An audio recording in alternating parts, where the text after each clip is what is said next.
This is my kitchen table and also my filing system. Over much of the past 3 decades, I've been an investor. The highest calling of mankind, I've often thought, was private equity. And then I started interviewing. While I watch your interviews, I know how to do some interviewing. I've learned in doing my interviews how leaders make it to the top. I asked him how much he wanted. He said $250. I said, fine. I didn't negotiate with him, and I did no due diligence. I have something I'd like to sell, and how they stay there. You don't feel inadequate now because being only the second wealthiest man in the world, is that right? People who want to see great art often go to the Louvre in Paris. But now there's another Louvre, it's in Abu Dhabi, and there's about to be a Guggenheim in Abu Dhabi as well. Who's behind building these museums and other cultural attractions in Abu Dhabi? It's Mohamed Al Mubarak. He's the chairman of the Department of Culture and Tourism in Abu Dhabi. And I sat down with him recently in his office to talk about why Abu Dhabi wants to be a major cultural center and tourist attraction. For those people who aren't familiar with Abu Dhabi, where is Abu Dhabi? So Abu Dhabi is the capital city of the United Arab Emirates. It sits on the Arabian Peninsula. We are a connecting point between East and West from present day and throughout our history. The other major city that people know in UAE is Dubai. Yes, sir. And so Dubai and Abu Dhabi have attracted a lot of attention in recent years because they have a fair amount of wealth and a lot of tourism attractions. So let's just talk about, at the beginning, what your main mission is as the Minister of Culture and Tourism. What are you supposed to be doing in that role? I think what makes this job very interesting is the passion it instills in myself and all of my colleagues. We have something quite special here in Abu Dhabi and the United Arab Emirates. What's special is that the continuous pursuit of the enhancement of quality of life. And that's not just for tourists, it's for the residents, it's for the Emiratis living here. We continuously work hand in hand with all our colleagues and our partners to create experiences to cater to their needs. So as you can see in Abu Dhabi and in the UAE, almost every single year there's addition of experiences, there's addition of institutions, additions of new concepts that come in and create these fantastic curated experiences for people to really cherish and enjoy. What is the population of Abu Dhabi? So the population of the UAE is slightly over 11 million people. Okay. And Abu Dhabi is a fraction of that? Yes, so it's the largest land bank, and as I said, the capital city. We're a little over 3.5 million people. Your position is to make sure that people come here and understand what the attractions are of Abu Dhabi, but you're building a lot of things. So how long have you been in this position? So I've been at Aldar for 20 years. And at the Department of Culture and Tourism, close to 10 years.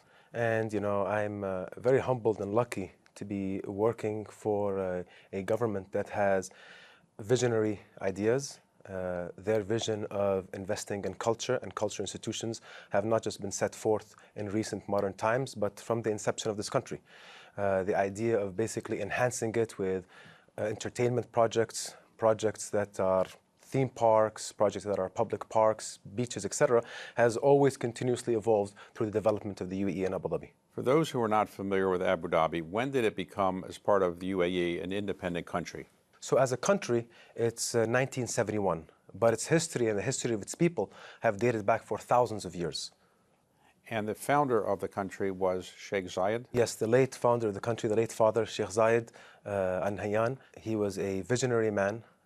Through his vision, you see this country being created that caters to the wants and needs of its people.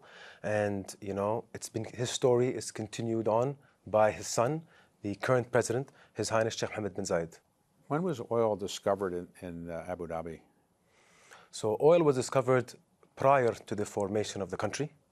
It was discovered, and when it was discovered, it was thought of how am I going to utilize this natural resources like we've always utilized our natural resources to find value, to create value for our people. I see. But before oil was discovered, the main business in this part of the world, or Abu Dhabi, was what? Through time, we've always utilized our natural resources, whether it's pearls, whether it's copper. We've always been a trade partner. Our ancient trade routes, whether it were ancient Mesopotamia to ancient China, we've always traded our natural resources throughout time. We've always utilized that. And just like we've utilized oil, the next step is utilizing the most important natural resources, which is us, people, human beings. Let's talk about some of the museums you're building or have already built. So when I want to go see the Louvre, I usually go to Paris. But now I found out you have your own Louvre. Is that connected to the one in Paris? By name, but not by curatorial intent or by museography. So the Louvre Abu Dhabi, of course, is in partnership with the Louvre Paris, and is in partnership with AFM, which is the Agence France Museums. That partnership is a long-standing partnership that continuously flourishes. In that partnership, there is a transfer of knowledge that's being transferred on a daily basis. There's loans that come from the different French museums. That's compounded with the acquisitions that we acquire for our assets and with the team building that we have created from the opening of this museum. And they lend you some things from time to time, and you lend them some things? Absolutely. So are they going to lend the Mona Lisa anytime soon? Maybe. You know, currently we have one of the most beautiful paintings in our museums at the Louvre Abu Dhabi is Da Vinci's John the Baptist. And it's quite beautiful because the way we have the museography of the Louvre Abu Dhabi is quite interesting because it gives you a one-to-one view of everything you're looking at, whether it's a painting, whether it's an artifact. It is very sort of inept in creating a passionate interaction with what you're looking at. You're building another art museum called the Guggenheim. Now, Louvre is big enough. Why do you need a Guggenheim as well, right next door? I think it's a great question. I think the beautiful thing about the UAE and Abu Dhabi is we live with over 200 nationalities. And in doing so, they have become a part of the country's and the city's fabric. And we need to celebrate that. So we need to celebrate everybody's identity, everybody's background, everybody's heritage, everybody's history. And what a beautiful way in doing so in these beautiful institutions. These museums are educational institutions and they're community institutions. So we wanted to curate really a story where you come to Saadiyat Cultural District and you, if you allow me to curate the story, you start off at the Natural History Museum. And at the Natural History Museum, you get a glimpse and you get an understanding of how we came to be, how our Earth came to be, how our universe came to be, from a scientific perspective. Once you leave the Natural History Museum, you go to our National Museum, the Sheikh Zayed National Museum. There you understand the history of this great land, not just the history of the country, but the people of this land that have been a part of this land for over 300,000 years. You get a glimpse of what the past and the present and the future looks like here in the UAE. From there, you maneuver yourself to the Louvre Abu Dhabi, which is a beautiful universal museum. It is universal in its thematic approach. So there, you basically see a part of you on an equal pedestal with the entire world. Then you leave to the Guggenheim Abu Dhabi, which is a contemporary art museum focusing on art from the late 1940s to today. But it looks at it at a truly global perspective. So yes, you will see art from Pollock or Rothko or Basquiat or Warhol, but it's going to be side by artists from Kenya, from Nepal, from the Philippines, and all over the world. We have taken it upon ourselves to make sure that art within the Guggenheim Abu Dhabi is showcased not just from a Western perspective, but a truly global South perspective. If you wanted to build a modern or contemporary art museum, why couldn't you just build one? Why did you have an affiliation, or why do you have an affiliation with Guggenheim? What can they do for you? So it's a mixture of things, similar to the Louvre. First is a fantastic opportunity of transfer of knowledge, working side by side with that fantastic team at the Guggenheim New York and the Guggenheim Bilbao, and working on how we can detail this museum together. Compounded by that, you're taking years and blueprints of acquisition committees, of curatorial committees, museography committees, and you're taking them and then you're evolving them to your wants and to your needs. Well, museums are great, and I'm involved with a number of museums myself in the United States, but also there are performing arts parts of the cultural world. Are you involved in the performing arts as well? Absolutely. I mean, UNESCO designated Abu Dhabi as a city of music. Music is very close to our heart. As I said, when you live with over 200 nationalities, they bring in their musical touches to the story. So, our events calendar is filled with music, from everything from classical music to hip hop, to pop, to Korean pop, to dance, and the list goes on. And, since COVID, where the world told us people are not going to come to these live events, we have pretty much sold out every single live musical events, catering for all demographics. So you build a facility for these as well? Yes, sir. Yes, sir. And let me ask you, who is going to go to all these? Because their population is not that big. Do you have enough people that can fill up all these museums and performing arts arenas and so forth? So I think first and foremost is the why, as you rightfully said. Why are we building these? So when it comes to our cultural institutions, because we truly believe that culture is the backbone of any forward-thinking society. Culture has to be embedded in our DNA, like it always has been. So the institutions were not built for tourists. They're actually built for the residents here and for the future generations of residents here in Abu Dhabi and the United Arab Emirates. And of course, then you have the tourism story. Last year, we had a little under 5.3 million tourists. We're looking to target this year a little bit over 6 million tourists. Where are your tourists principally coming from? Really from all over the world. But I think if I'm going to look at my top 5 destinations, you're looking at the Indian market, the Chinese market, the Russian market, the UK market, of course, the Western European market, whether it's Germany or France. So they're really coming from everywhere. What about the Americans? Are they showing up? Absolutely. So we have seen a double-digit growth over the last 2 years with American tourists coming from the US. And I was chairman of the Smithsonian for a number of years, and very often when we had a popular museum attraction, we get calls from people who wanted free tickets.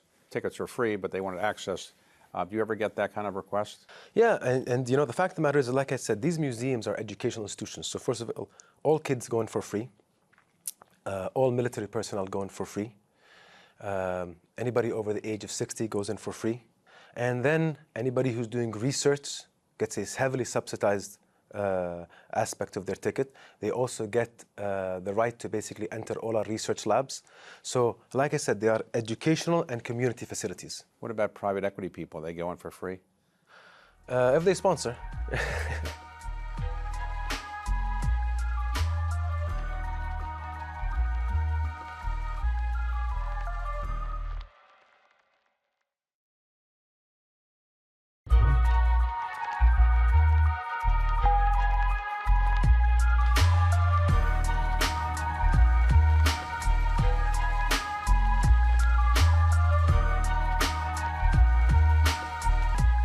So as we talk, there's a fair amount of turmoil in some parts of the Middle East, obviously. But what about this part of the Middle East? Is it affected by what's going on in Israel and Gaza and Syria and Lebanon, or not so affected? I think first and foremost, one thing that we all as human beings look for is peace and harmony. You know, nobody wants to see devastation happening anywhere around the world, regardless if it's next to you or not next to you.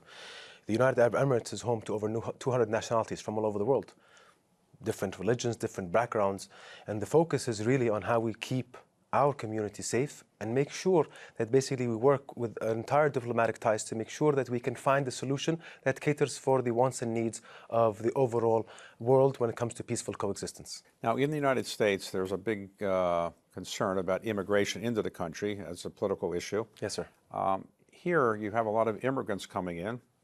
More immigrants live here than people from the native part of Abu Dhabi, I assume. Is that a concern, or is that not a problem? Not a problem, because the fact of the matter is that we're still a developing country. We're still a developing city. Everything is done through a well-thought-of strategy. So it's not just basically, let's just open our doors and everybody come in. You know, you're looking for talent also. You know, teachers, nurses, doctors, engineers. These are people that are flying in here that are helping us grow. So sometimes when populations grow quickly, you see a lot of crime. You have a lot of crime here? It is one of the safest cities in the world.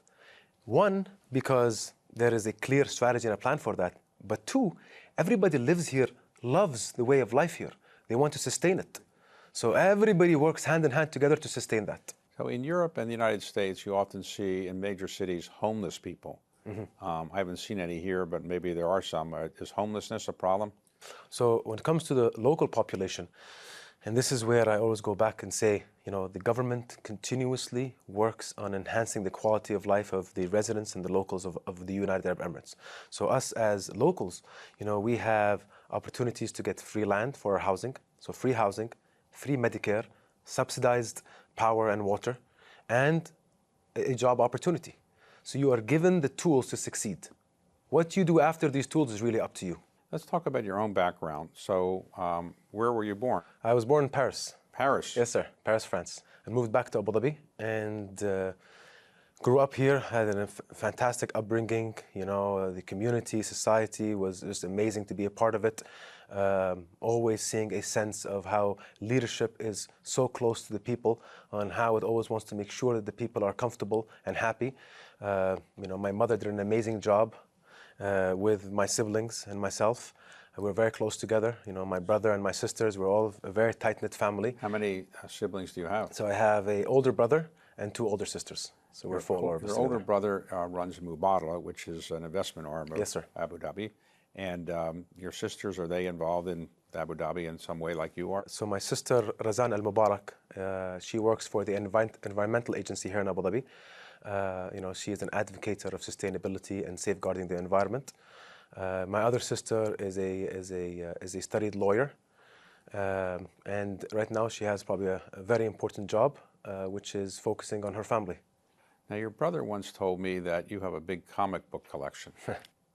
So you still collect that comic books, and what are you going to do with them? So I fell in love with comics at a very early age. I grew up, I remember at as early as I can, every time I'd find a Superman comic or a Batman comic or an X-Men comic, whether it's DC or Marvel, I basically gobbled them up. I took them up and I ran up to my room and I sat in my corner and I basically I love the concept of creating something so imaginative, creating these worlds, creating these characters that are actually so detailed, but they have so much weight to them, emotional weight to them. I love that, I love the concept of storytelling, and that's what my job's all about today. It's about storytelling, whether it's curating museums with a fantastic team, whether it's curating experiences in our theme parks, whether it's curating experiences, it's storytelling in itself. Finish your own story.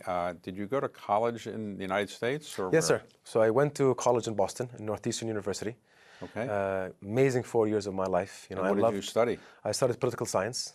Not and museums. Economics. You didn't study museums. No, but I was always infatuated. So when you went to college in Boston, yes, and you told people you were from Abu Dhabi, what did they say? Did they So, know where it was? I was lucky. I went to a university and I went to a place where you had a lot of international university kids from all over the world. So they knew where UAE is. They knew where Abu Dhabi was. Okay. But they had, not a lot of information about it. The funny thing right now is every single student I went to school with has come to the Abu Dhabi. And when they've come down here, they've called me and said, oh, you remember I was with you in freshman year, I was with you in sophomore year, I was with you. And I said, yeah, of course I remember. He said, we've come here, and it's amazing. They ask you for free tickets to the Louvre or sometimes, like that? Sometimes they do. Sometimes they do. I don't give my professors free tickets, but the students I do. If I was going to say to you, I'm going to leave the country in about an hour, I have to fly back to the United States, I've got an hour to visit something, what should I visit in my 1 hour? Due to our infrastructure, what I believe you can do in an hour, you being a cultural enthusiast, I would probably recommend you visit the Sheikh Zayed Mosque. And you see it's this beautiful mosque. This is one of the largest mosques in the world. Absolutely, and it's architectural, it's stunning. You get there, you get an understanding of this beautiful space. Maybe spend 20 minutes there, and then if you have an hour. And then it's around 8 to 10 minute drive to Qasr al-Husn, the oldest standing fort here in Abu Dhabi. It's in the center of the city. You also get a view of the entire sort of city. Spend 20 minutes there, and then you shoot out 8 minutes later, you're at the Louvre Abu Dhabi, and then you're off to the airport. And currently at the Louvre Abu Dhabi, we have an amazing post-impressionist exhibition. Really, if you get a chance, it's amazing, some amazing Van Goghs. So you tick that box. The future really lies on the idea that we have to stop. We don't have to stop. We have to continuously evolve. We have to continuously be better. We have to continuously cater to the needs of what our future generation wants.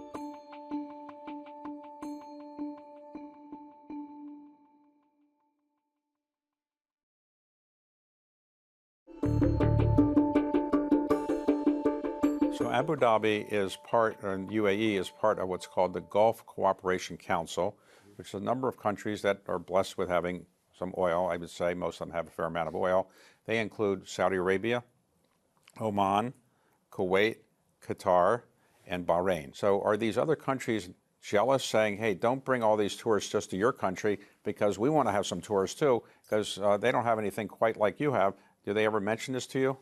On the contrary, we've heard sort of outside press talk about, for example, competitiveness between even Abu Dhabi and Dubai.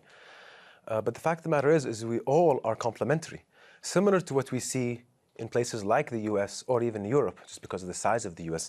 When people fly to the US, their bucket list is to go to New York, Los Angeles, Chicago, New Orleans, and the list goes on. Same thing in Europe. It's Paris, it's London, it's Rome, it's Milan, and the list goes on. When it comes to this region, like I said, it is widely connected. It is in close proximity to each other. So the tourist, in reality, will go to Dubai, Abu Dhabi, Riyadh, Doha. So we're really all complementing each other with different experiences. Let's talk about another side of your life, which is building hotels or refurbishing hotels or apartment buildings, residential, and so forth. So this area has grown so much that it is seen that some parts, and people in Dubai are saying that there's not enough residential properties anymore for people who want to live here and work here. Are you building more residential properties in Abu Dhabi, and is this a real problem? Absolutely. It is a problem. It's a good problem to have. You know, you look at basically the growth story of a company like Aldar. You know, in 2008, we were launching 2 to 3 developments a year. Fast forward to this year, I've launched 14 new developments. So the scale is significantly larger. Our market cap has grown 5-folds. So your company is a publicly traded company? Yes, sir. One of the things that is, you talk about the development aspect. So our development pipeline has grown 8-folds. If you look at just from a numbers perspective, you know, you're going to say, who's buying here? In 2021, 11% of my portfolio were international buyers. 2024, close to 30%. And these buyers are coming from all over the world, predominantly coming from Southeast Asia, Asia, Eastern Europe, Western Europe. And you might say, why? Now, why is, to me, is a very easy question, because they're coming to a place where there is, like I said, a continuous pursuit for quality of life, one of the safest cities in the world, where safety comes first, Medicare comes first, the investment of government in education, Medicare, infrastructure, public safety is always front of mind. It's a place where it is continuously evolving to create policies to cater for the needs of the investor, cater for the needs of the buyer, of the homeowner. You look at all of our sort of sovereign funds, the Mubadalas, the IHCs, the ADQs of this world, the Ajis of this world. Not only are they investing outside, but they're also investing within in very important sectors: agri-tech, AI, education, infrastructure, logistics. That is creating massive job opportunities in the UAE, and people from all over the world are taking these opportunities. So I almost look at the UAE today is a place that is the land of opportunity. People are coming here and they're buying apartments. You don't have to be a citizen of Abu Dhabi to buy an apartment. No, sir. And when you buy an apartment here, can you become a citizen here? How hard is it to be a citizen, or you don't need to be a citizen to live here? So you don't need to be a citizen to live here. In terms of your acquisitions, there's new policies that have been added. So long-term residencies, golden visas, for you and for the entire family household, short-term residency visas, and also at the same time, there's opportunities for nationalization. You have no plans to do something else in government, or you're going to stay in the private sector completely at some point? What is your future? The future really lies on the idea that we have to stop. We don't have to stop. We have to continuously evolve. We have to continuously be better. We have to continuously cater to the needs of what our future generation wants. And that's what makes the job special, because you're always thinking about the future. This is what makes the UAE special. It is what's next for us. Let's suppose you were to summarize what you would like the average person in the world to know about Abu Dhabi. What would you say is the message you want to convey to people about this country? Seeing is believing. You know, the fact of the matter is, I think we hear a lot of things, but in reality, you know, take a step further. You know, do your research and come. Because once you see what's happening here, it is very, very special. It's a place that is really a place of belonging, a place of connectivity, a place of understanding. And everything we are doing is for the next generation and the generation after that. So I would love for everybody just to be a part of that with us.